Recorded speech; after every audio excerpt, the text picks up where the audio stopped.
बीच एक सेक्टर है जहां हम आज तूफानी रफ्तार देख रहे हैं। इनफैक्ट लगातार इस सेक्टर के शेयर्स बस कर रहे हैं। आज भी देखिए हम रेलवे स्टॉक्स की बात कर रहे हैं। आईआरएफसी में देखिए करीब 9% से ज़्यादा की तेज़ी है। रेलटेल 7% से ज़्यादा की तेज़ी के साथ कारोबार कर रहा है। इरकॉन इंटरनेशनल में भी करीब 7% की तेज़ी। टीटागढ़ रेल सिस्टम 5-5.5% की तेज़ी के साथ कारोबार कर रहा है। आखिर रेलवे सेक्टर में इतना बस क्यों है? ये शेयर्स इतनी तेज़ी से क्यों दौड़ रहे हैं? इनके पीछे का क्या कारण है? बताने के लिए इस वक्त हमारे सहयोगी अभिषेक सत्यव्रतम हमारे साथ जुड़ गए हैं। अभिषेक, रेलवे शेयरों में तेजी का क्या कारण है? देखिए, रेलवे शेयरों में तेजी का सबसे बड़ा कारण ये है कि बजट सामने खड़ा है। महीने भर बाद बजट आ जाएगा, तो ऑप्टिमिज्म है कि सरकार रेलवे के मॉडर्नाइजेशन पर, रोलिंग स्टॉक पर, सेफ्टी को लेकर काफी पैसे खर्च करेगी, कैपेक्स बढ़ाएगा और उस उम्मीद में तेजी हो रही है। बाकी बाजार में सेक्टर रोटेशन हो रहा है, उसका फायदा मिल रहा है। लगातार 5 सत्र से हम रेलवे शेयरों को देख रहे हैं कि धूम मचाते हुए दिख रहे हैं। लेकिन सबसे बड़ी जो वजह है, हमने देखा था कि 2024 एक बढ़िया साल साबित हुआ था, लेकिन 2024 के हाई से तमाम ऐसे रेलवे शेयर हैं जो लगभग 40%, 45% तक नीचे आके कारोबार कर रहे हैं और पिछले 5 सत्र से इसमें एक लेग की बाइंग फिर से इमर्ज होती दिख रही है।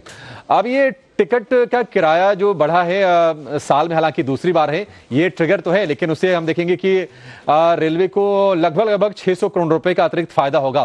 तो ये सेंटिमेंटल ट्रिगर है, लेकिन बाकी ट्रिगर ये है कि बजट से पहले जो एक स्ट्रीम लौटती है, इस साल भी हमें लौटती हुई दिखाई दे रही है रेलवे स्टॉक्स में।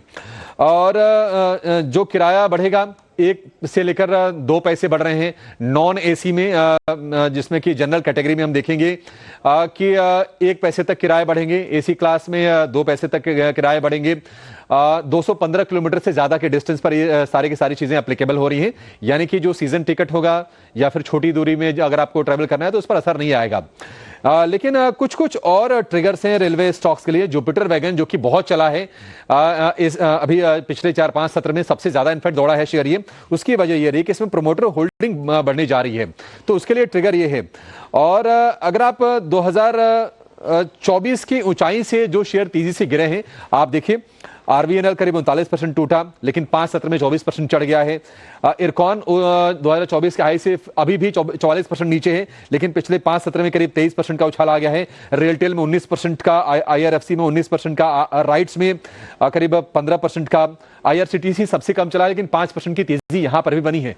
और कुछ स्टॉक स्पेसिफिक एक्शन भी है जो शेयरों को ड्राइव करने का काम कर रहे हैं, जैसे कि आईआरएफसी ने dedicated freight corridor corporation India limited के साथ एक लोन एग्रीमेंट किया है। आईआरसीटीसी ने किराया बढ़ा, उसका फायदा मिल रहा है। जुपिटर वैगन्स में प्रोमोटर ने हिस्सेदारी बढ़ाई है और रेल टेल को लेकर खबर आ रही है कि इनके स्टारलिंक के साथ करार हो सकता है, तो ये इनके लिए तेजी का ट्रिगर बन रहा है।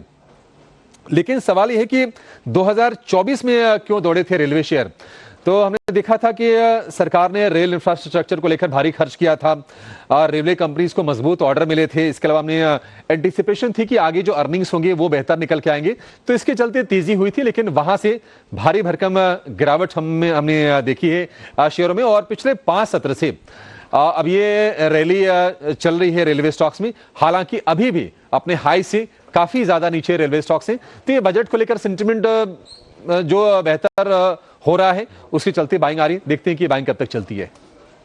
बिल्कुल अभिषेक, बहुत बहुत शुक्रिया आपका इस पूरे अपडेट के लिए। निमेश, आपकी क्या राय होगी? देखिए आज शानदार तेजी के साथ रेलवे शेयर्स कारोबार कर रहे हैं। आईआरएफसी 9% की तेजी है, रेलटेल में करीब 7.5% की तेजी यहाँ पर नजर आ रही है। इरकॉन इंटरनेशनल 7% से ज़्यादा की तेजी के साथ कारोबार कर रहा है। ओवरऑल अच्छी तेजी यहाँ पर रेलवे शेयरों में दिख रही है। खबर भी है क्योंकि आज से जो रेल और मेल एक्सप्रेस का किराया बढ़ा था वो लागू होने वाला है, और भी कई सारे ट्रिगर्स है जो अभी अभी अभिषेक ने बताए हैं। आप किस तरह से सेक्टर को वॉच करते हैं, और अगर स्पेसिफिकली शेयर्स की बात करें तो कौन से प्रेफर्ड शेयर्स आप देंगे रेलवे सेक्टर से?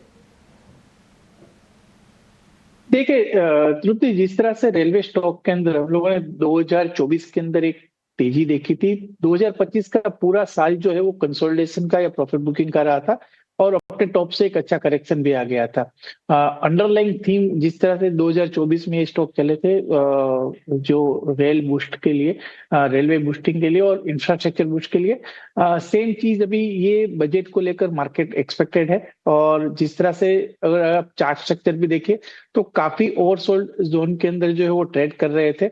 एक वैल्यू बाइंग जो है वो इवेंट को लेके एक वैल्यू बाइंग दिख रही है और मैं मानता हूं कि ये मोमेंटम अभी बरकरार रहेगा।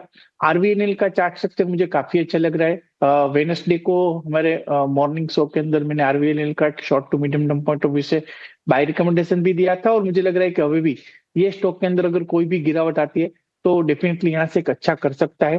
आईआरएफसी का भी हम लोगों ने इन्वेस्टर को रिकमेंड किया है। तो रेलवे स्टॉक के अंदर व्यू मेरा बुलिश है और मैं मानता हूँ कि अभी भी ये जो पिछले 2-3 दिनों से हम लोग रैली देख रहे हैं वो बजट तक ये रैली कंटिन्यू रहेंगी और स्टॉक के अंदर एक अच्छा मोमेंटम देखने को मिल सकता है। ठीक है, रेलवे सेक्टर पर बुलिश नज़रिया निमेश की साइड से और आगे ये रैली कंटिन्यू कर सकती है, तो इस सेक्टर पर फोकस रखिएगा। निमेश, आपका बहुत बहुत शुक्रिया आज हमें समय देने के लिए और हमारे दर्शकों की तमाम क्वेरीज पर अपनी राय रखने के लिए। शुक्रिया। चलिए इसी के साथ वक्त एक छोटे से ब्रेक का, ब्रेक के बाद जल्द लौटते हैं।